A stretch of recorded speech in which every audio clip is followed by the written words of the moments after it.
तो हेलो दोस्तों, कैसे हैं आप सब। आई होप आप सब बढ़िया होंगे। दोस्तों आज हम लोग इस वीडियो में देखेंगे आरआरबी एनटीपीसी एग्जाम 2026 जो कि आज आपका 18 मार्च है और 18 मार्च का आपका सेकेंड शिफ्ट का भी पेपर आपका समाप्त हो चुका है। तो दोस्तों हम लोग देखेंगे इस शिफ्ट में कौन कौन से क्वेश्चन पूछे गए हैं और जितने भी क्वेश्चन हम लोग डिस्कस करेंगे वो बिल्कुल दोस्तों 100% रियल प्रश्न है। तो इस वीडियो को आप लोग पूरा ध्यान से और एंड तक वॉच करिएगा। जितने भी क्वेश्चन हम लोग डिस्कस करेंगे उनसे संबंधित कुछ महत्वपूर्ण एक्स्ट्रा फैक्ट भी डिस्कस करेंगे जो कि आपके आगामी शिफ्ट में क्वेश्चन यहाँ से देखने को मिल सकते हैं। क्योंकि दोस्तों आपको पता होगा सेम टू सेम आपको दो क्वेश्चन मैं दिखाऊंगा, सेम टू सेम इस शिफ्ट में जो क्वेश्चन पूछे जा रहे थे वही आपका सेम टू सेम छप गया है इस शिफ्ट में। ठीक है, तो इसीलिए दोस्तों वीडियो को पूरा देखिए और जितने भी क्वेश्चन है आपको माइंड में रख लेना है और उनसे संबंधित महत्वपूर्ण एक्स्ट्रा फैक्ट तो आपको ध्यान में ही रखना है। ठीक है, तो चलिए दोस्तों बिना समय वीडियो करते हैं स्टार्ट। दोस्तों पहला क्वेश्चन आपका पूछा गया था, पश्चिमी यूरोप की जलवायु को गर्म और सुखद बनाए रखने में कौन सी समुद्री धारा सबसे प्रमुख भूमिका निभाती है। तो दोस्तों ये आपका गल्फ स्ट्रीम या उत्तरी अटलांटिक वहाय है ना। तो इस क्वेश्चन का राइट आंसर आपका ऑप्शन नंबर ए हो जाएगा, गल्फ स्ट्रीम या उत्तरी अटलांटिक वहाव। ठीक है, चलिए दोस्तों इनसे संबंधित कुछ महत्वपूर्ण एक्स्ट्रा फैक्ट हम लोग देख लेते हैं, है ना। पश्चिमी यूरोप के मौसम को मुख्य रूप से गल्फ स्ट्रीम या उत्तरी अटलांटिक बहाव प्रभावित करती है जो उत्तरी महासागरीय धारा है। यह धारा क्षेत्र की सर्दियों को सामान्य से अधिक हल्का और गर्म रखती है ना। तो ये महत्वपूर्ण फैक्ट आपको ध्यान में रखना है। दोस्तों अगला क्वेश्चन आपसे पूछा गया था, भारतीय संविधान का कौन सा अनुच्छेद 51A से संबंधित है ना। तो भारतीय संविधान का कौन सा अनुच्छेद 51 किससे संबंधित है, आपसे क्वेश्चन यही पूछा गया था, है ना। तो 51 दोस्तों सभी को पता होगा, 36 से लेकर 51 तक दोस्तों आपका राज्य के नीति निर्देशक तत्व हैं और ये आपके आयरलैंड के संविधान से लिए गए हैं। ठीक है, तो लास्ट का आपका आर्टिकल है, ये आपका अंतर्राष्ट्रीय शांति और सुरक्षा को बढ़ावा देता है, आर्टिकल 51 है ना। और ये मौलिक कर्तव्य दोस्तों आर्टिकल 51A है। ठीक है, तो इसे भी दोस्तों आपको ध्यान रखना है। समान नागरिक संहिता ये दोस्तों आपको सभी को पता होगा, सबको पता है, 44 है। ठीक है, चलिए दोस्तों अगला क्वेश्चन आपसे पूछा गया था, पर्यटन अर्थव्यवस्था के किस क्षेत्र के अंतर्गत आता है ना। पर्यटन अर्थव्यवस्था के किस क्षेत्र के अंतर्गत आता है, तो ये तृतीय क्षेत्र के अंतर्गत आता है। इस क्वेश्चन का राइट आंसर आपका ऑप्शन नंबर सी हो जाएगा। इनसे संबंधित दोस्तों महत्वपूर्ण एक्स्ट्रा फैक्ट क्या है, तृतीय गतिविधि के रूप में वर्गीकृत किया जाता है क्योंकि इसमें मुख्य वस्तुओं को निष्कर्ष या उत्पादन के बजाय सेवाओं को जो प्रावधान करता है। इसके अलावा तृतीय क्षेत्र की बात करते हैं तो इससे हम लोग सर्विस सेक्टर भी कहते हैं, सेवा क्षेत्र भी कहते हैं इसे, ये भी आपको ध्यान रखना है। इसे सेवा क्षेत्र भी कहते हैं। वह उद्योग शामिल है जो स्वास्थ्य सेवा, शिक्षा, मनोरंजन, परिवहन, पर्यटन जैसे अमूर्त सेवाएं है ना, अमूर्त सेवाएं प्रदान करते हैं। पर्यटन जो है इसी श्रेणी में पूरी तरह पेट बैठता है क्योंकि सत्कार, यात्रा, विस्तार, अवकाश गतिविधियों से सेवाएं प्रदान करने के लिए घूमता है ना। दोस्तों प्राथमिक क्षेत्र की बात करें तो दोस्तों इसमें कृषि, मत्स्य पालन, वानिकी, खनन जैसे प्राकृतिक संसाधन का निष्कर्ष और संगठन शामिल होता है। और द्वितीय क्षेत्र की बात करें दोस्तों तो द्वितीय क्षेत्र की जब हम बात करते हैं द्वितीय क्षेत्र की, तो द्वितीय क्षेत्र में जो है यह वस्तु के निर्माण और उत्पादन पर केंद्रित होता है। इसमें कारखाने निर्माण, ऊर्जा उत्पादन से उद्योग शामिल हैं।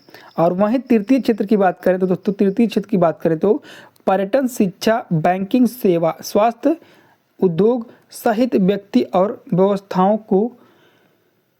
को सेवा प्रदान करने इसमें शामिल हैं। ठीक है, चलिए दोस्तों अगला क्वेश्चन आपका पूछा गया था, गुजरात का प्रज्ञा ऐतिहासिक स्थल लाघनाज पाषाण युग के किस काल से संबंधित है।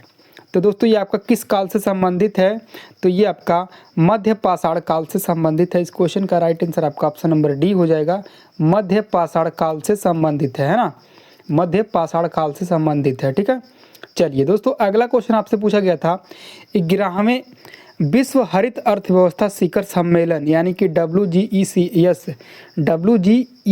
है ना 2025 का मुख्य विषय क्या था। थीम दोस्तों बहुत ही आपसे एग्जाम में देखने को मिले थीम। ठीक है, तो थीम भी दोस्तों एक बार आप लोग देख लीजिएगा और ज़्यादातर करंट अफेयर्स की थीम देखिएगा, ठीक है, क्योंकि थीम से भी क्वेश्चन आपके हर एक शिफ्टों में पूछे जा रहे हैं, ठीक है। तो दोस्तों इस क्वेश्चन का राइट आंसर क्या हो जाएगा दोस्तों, प्रभाव के लिए नवाचार हरित अर्थव्यवस्था के भविष्य को गति देना। इस क्वेश्चन का राइट आंसर आपका ऑप्शन नंबर ए हो जाएगा दोस्तों, प्रभाव के लिए नवाचार हरित अर्थव्यवस्था के भविष्य को गति देना, इसका राइट आंसर आपका हो जाएगा। दोस्तों अगला क्वेश्चन आपसे पूछा गया था, अधिकांश विंडोज अनुप्रयोग में रेडो अंतिम क्रिया को फिर से करने के लिए किस शॉर्टकट कुंजी का प्रयोग किया जाता है। तो ये दोस्तों कंट्रोल वाई का किया जाता है, कंट्रोल प्लस वाई का किया जाता है।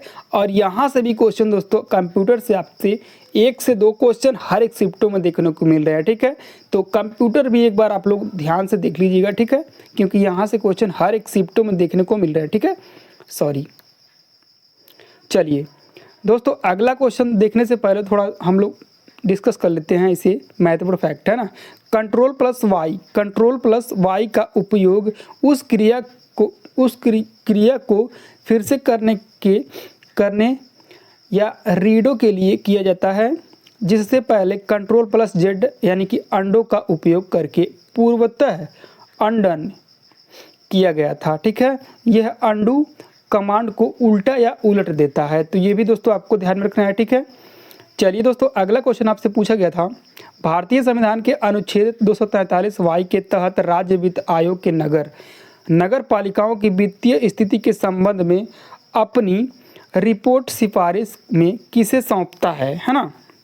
तो दोस्तों ये आपके राज्यपाल को सौंपता है। इस क्वेश्चन का राइट आंसर आपका ऑप्शन नंबर सी हो जाएगा। दोस्तों इससे संबंधित कुछ महत्वपूर्ण फैक्ट आपको ध्यान में क्या रखना है, अनुच्छेद 243 वाई भाग 9 ए में निहित है और यह नगर पालिका, शहरी स्थानीय निकायों, राज्य वित्त आयोगों की सिफारिश से संबंधित है, ठीक है। वित्त आयोग अनुच्छेद 243 के तहत गठित राज्यपाल को रिपोर्ट जारी करता है, ये भी आपको ध्यान में रखना है। राज्यपाल यह सुनिश्चित करते हैं कि रिपोर्ट और एक स्पष्टीकरण राज्य ज्ञापन विधानमंडल के सक्षम रखा जाए, ठीक है। तो ये सभी फैक्ट आपको ध्यान में रखना है। दोस्तों अगला क्वेश्चन आपसे पूछा गया था, 1922 में महात्मा गांधी द्वारा असहयोग आंदोलन को वापस लेने का कौन सी घटना बनी थी, है ना। तो ये आपका चौरी चौरा की घटना बनी थी। इस क्वेश्चन का राइट आंसर आपका ऑप्शन नंबर डी हो जाएगा, चौरी चौरा घटना, है ना। इसे दोस्तों आपको ध्यान रखना है। 4 फरवरी 1922 को चौरी चौरा घटना हुई थी और ये आपका उत्तर प्रदेश के गोरखपुर में स्थित है, ठीक है। यह एक उत्तेजित गिर्द स्टेशन में आग लगा दी, जिसमें 22 पुलिसकर्मियों मारे गए थे। दोस्तों ये भी आपको ध्यान रखना है, कितने 22 पुलिसकर्मियों, ये नंबर आपको ध्यान रखना, ठीक है।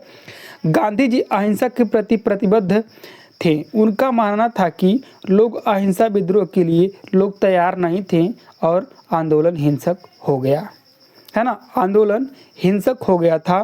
तब गांधी जी ने 12 फरवरी 1922 को आधिकारिक रूप से असहयोग आंदोलन वापस ले लिया, ठीक है ना। और यहीं पे दोस्तों आपको काकोरी ट्रेन डकैत, है ना, ये आपको डेट याद रखना है, कब हुआ था, 1925 में हुआ था, ठीक है। कब, काकोरी ट्रेन डकैत कब हुआ था, 1925 में हुआ था। और ऑप्शंस की बात करें तो ये काकोरी ट्रेन आप लोग देख लिए हैं, और रॉलेट एक्ट की बात करें दोस्तों ये आपका 1919 में हुआ था, ये भी आपको ध्यान रखना है। और ये जलियांवाला बाग हत्याकांड दोस्तों ये भी आपका 1919 में हुआ था, है ना, जो कि जनरल डायर मुख्य क्या था, आप लोग कमेंट कर बताइएगा, ठीक है। चलिए अगला आपका क्वेश्चन क्या है दोस्तों, अगला क्वेश्चन आपका है, प्रसिद्ध मध्यकालीन विद्वान और यात्री अल बरूनी ने भारत की सामाजिक और सांस्कृतिक इतिहास पर आधारित कौन सी प्रसिद्ध पुस्तक लिखी थी। मोस्ट इम्पोर्टेंट है, इनसे संबंधित जितने भी ये ऑप्शन में आपके दिख रहे हैं ये सभी मोस्ट इम्पोर्टेंट हैं। तो ये दोस्तों कौन सी किताब लिखी थी, तो दोस्तों किताब उल हिंद, है ना, ये किताब उल हिंद लिखी थी। इस क्वेश्चन का राइट आंसर आपका ऑप्शन नंबर ए हो जाएगा, ठीक है ना। इसे तहकीक हिंद के नाम से भी जाना जाता है, ये दोस्तों मोस्ट इम्पोर्टेंट है ना। इस किताब को तहकीक हिंद के नाम से भी जाना जाता है, ठीक है। और यह अरबी भाषा में रचित यह ग्रंथ 11वीं शताब्दी की भारतीय समाज का विश्वसनीय ऐतिहासिक स्रोत है, तो ये आपको ध्यान में रखना है। वहीं बात करें शाहनामा की दोस्तों, शाहनामा यह फारसी कवि फिरदौस द्वारा लिखी गई थी, तो ये भी आपको ध्यान रखना है, जिसे भारत का महाकाव्य माना जाता है ना। रेहला की बात करें दोस्तों तो रेहला यह प्रसिद्ध मोरक्कन यात्री इब्न बतूता का यात्रा वृत्तांत है जो मोहम्मद बिन तुगलक की समय भारत आया था, इसी ने लिखी थी रेहला नामक पुस्तक। ठीक है। हुमायूं नामा दोस्तों यह मुगल सम्राट हुमायूं की जीवनी है जिसे उनकी बहन गुलबदन बेगम ने लिखा था, है ना। तो ये भी आपको ध्यान में रखना है, हुमायूं नामा उनकी बहन गुलबदन ने लिखा था, है ना।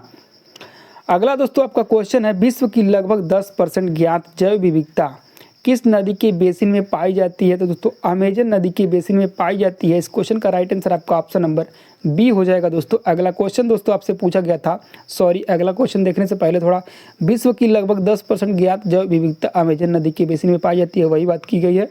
चलिए कोई बात नहीं। अगला दोस्तों क्वेश्चन आपसे पूछा गया था, चावल की वह कौन सी प्रसिद्ध किस्म है जिसे बाढ़ सहिष्णु बनाया गया, है ना, जो आकस्मिक बाढ़ में भी जीवित रह सकती है। तो ये दोस्तों कौन सी चावल है? तो दोस्तों ये आपका स्वर्णसब वन चावल है। क्या? स्वर्णसब वन चावल, स्वर्णसब वन चावल, है ना। ये आपका यही है। इस क्वेश्चन का राइट आंसर आपका ऑप्शन नंबर सी हो जाएगा। सीधे सीधे आपका यह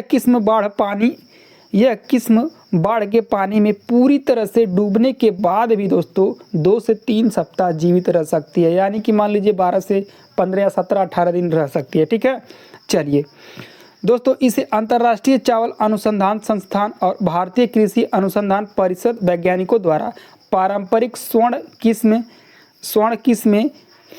सब वन नामक जीन डालकर विकसित किया गया था। तो ये जीन डालकर विकसित, ये आपको बातें ध्यान रखना। ठीक है। चलिए दोस्तों, अगला क्वेश्चन आपसे पूछा गया था, वैज्ञानिक रूप से कार्बन बजट की अवधारणा, है ना, वैज्ञानिक रूप से कार्बन बजट की अवधारणा और वार्षिक रिपोर्ट किसके द्वारा पेश किया जाता है?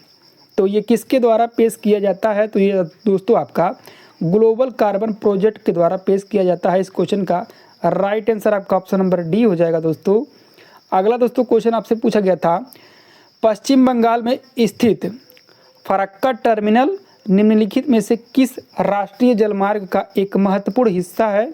तो दोस्तों ये आपका राष्ट्रीय जलमार्ग 1 का महत्वपूर्ण हिस्सा है। इस क्वेश्चन का राइट आंसर आपका ऑप्शन नंबर ए हो जाएगा। पश्चिम बंगाल में स्थित फरक्का टर्मिनल राष्ट्रीय जलमार्ग 1 का एक महत्वपूर्ण हिस्सा है ना।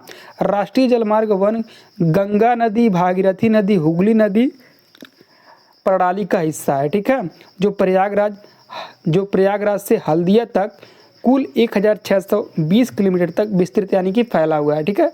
तो ये भी दोस्तों आपको ध्यान में रखना है। अगला क्वेश्चन दोस्तों आपसे पूछा गया था, भारत सहित वैश्विक स्तर पर सतत विकास लक्ष्य, ये दोस्तों लक्ष्य है ना, ये लक्ष्य है। ठीक है।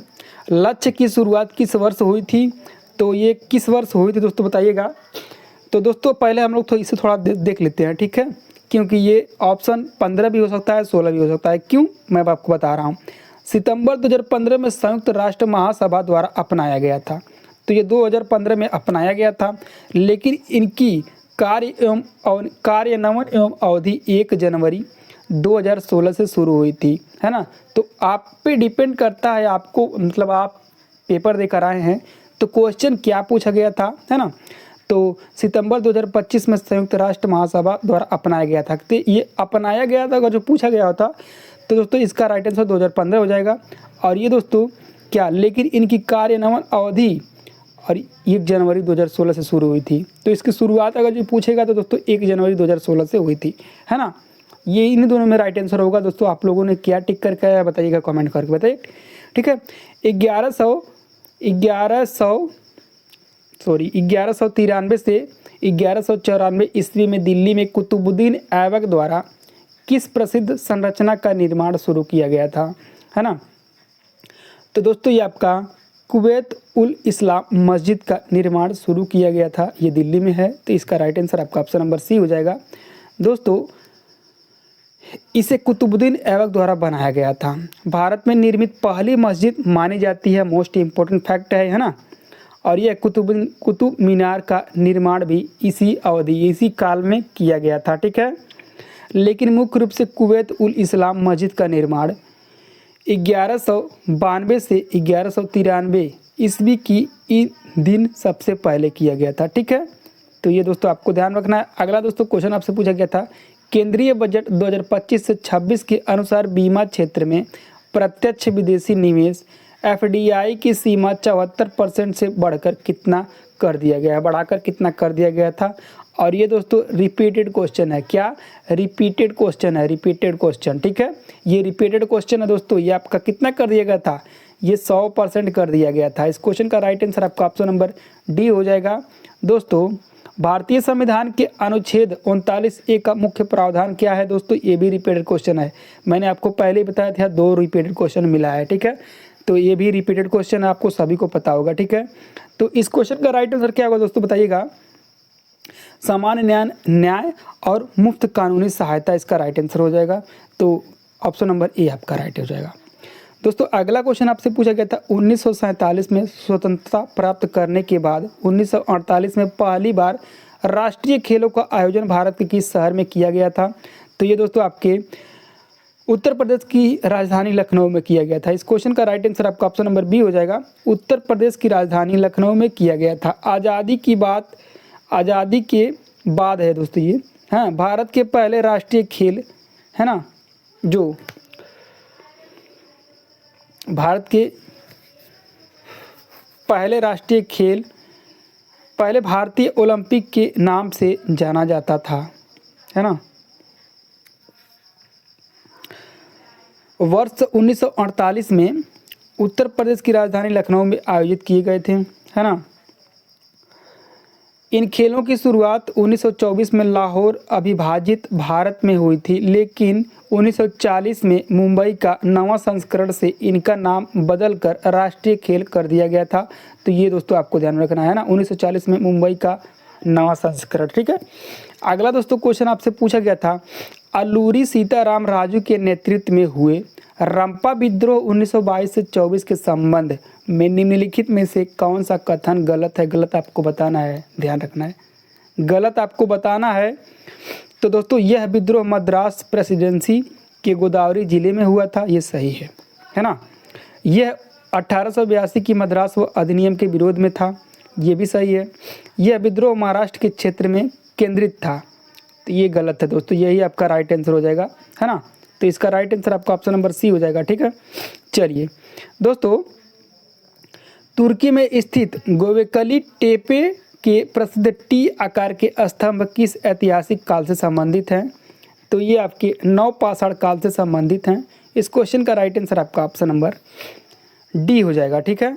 दोस्तों अगला क्वेश्चन देखने से पहले कुछ महत्वपूर्ण फैक्ट देख लेते हैं। अल्लूरी सीताराम राजू एक क्रांतिकारी नेता थे जिन्होंने रंपा विद्रोह का नेतृत्व किया था, जिसे वल्लूरी के नाम से भी जाना जाता है। 1922 से 24 के बीच में यह युद्ध हुआ था। यह विद्रोह दमनकारी ब्रिटिश औपनिवेशिक नीतियों के खिलाफ एक प्रतिक्रिया थी। विशेष अधिनियम 1882 की कार्यान्वयन के खिलाफ, जिसने आदिवासी समुदाय की उनकी परंपरा वन को गंभीर रूप से प्रतिबंधित कर दिया था, ठीक है। तो ये दोस्तों आपका क्या है, ये दोस्तों आपका इसका विश्लेषण है, ठीक है। ये आपका अल्लूरी सीतारामन का, ठीक है, ठीक है। थोड़ा इधर उधर हो गया है क्वेश्चन का टाइपिंग, ठीक है। तो इसका विश्लेषण है दोस्तों ये आपका, ठीक है, जो कि आपके ऑप्शन में दिया गया था, ये आपका कथन, ठीक है। तो ये कथन आपको बताना था, तो इसका राइट आंसर मैंने आपको बता दिया है, ठीक है। चलिए तो दोस्तों ये थे आपके सेकेंड शिफ्ट के क्वेश्चन, जो कि आपके एग्जाम के पॉइंट ऑफ व्यू से मोस्ट इंपोर्टेंट, जो भी मैंने आपको एक्स्ट्रा फैक्ट बताया है, आपके आगामी शिफ्ट में यहाँ से क्वेश्चन देखने को मिल सकते हैं, ठीक है।